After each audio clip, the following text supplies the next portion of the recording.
Good morning, everybody. Welcome back. Through installment of Scott's selections here for Friday, February 21st. For again today's play of the day, quick recap what happened yesterday. Had a nice winner in college basketball with Kennesaw State, -2.5 and -110 on Bet Rivers. The line closed to 4.5. Didn't matter. Kennesaw State never trailed in the entire game.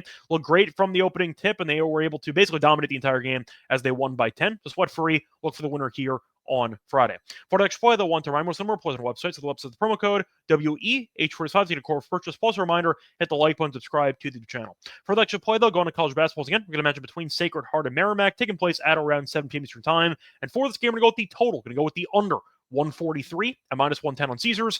Time of recording of 12:30 a.m. Eastern Time. The cover's going to go with the under here in this game. First reason, Merrimack has been a great under team so far this season. Merrimack is 16-10 to the under so far. Big reason, they are great at defense and really slow in terms of pace. They're ranked 90th in defensive rating, according to KenPom, and 298th in offensive tempo, according to KenPom. So a point is Merrimack is going to try to make this game look as ugly as possible. Now, it's worked recently for Merrimack as well, as 8 of Merrimack's last 9 games have finished below this number. So 143 does feel a bit high on principle with Merrimack being involved. Now, Sacred Heart is a more up-tempo team, and they are better than Merrimack offensively. But according to the national rankings, they are really not great when it comes to their offensive rating according to KenPom, as Sacred Heart does rank 208 in offensive rating according to KenPom, where Merrimack does rank 308. So once again, Merrimack, great at defense, slow pace, and they're also bad offensively. And Sacred Heart is better than Merrimack offensively, but still below average according to KenPom. I think that will result in what should be a pretty, I'd say, ugly game to watch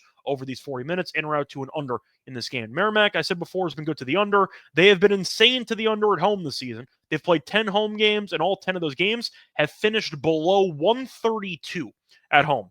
And once again, this home game is at 143. So I think that this total is way too high on principle with Merrimack being involved, and I see this game finishing somewhere in the 120s or the 130s. Plus, the head-to-head history has been interesting because I said before, Sacred Heart plays fast, Merrimack plays slow, but it seems like Merrimack has controlled the pace in these previous head-to-head meetings because 5 of the last 6 head-to-head meetings finished with less than 141. And the first meeting of the season was about a month ago, back in Sacred Heart on, I think it was January 10th. That game did land 131.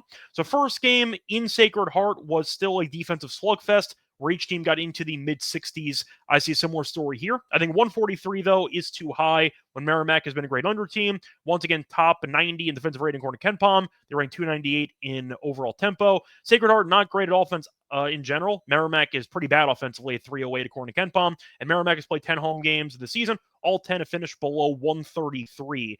I think that this total's too high. I think, once again, Merrimack will try to make the game as ugly as possible by trying to limit the transition chances that Sacred Heart has, especially in Merrimack's home building. Give me a low-scoring rock fight. Give me the under into this matchup. So once again, the play today here for Friday, February 21st, going to be on the Sacred Heart Merrimack game under 143 at -110 on Caesars. Bye, everyone.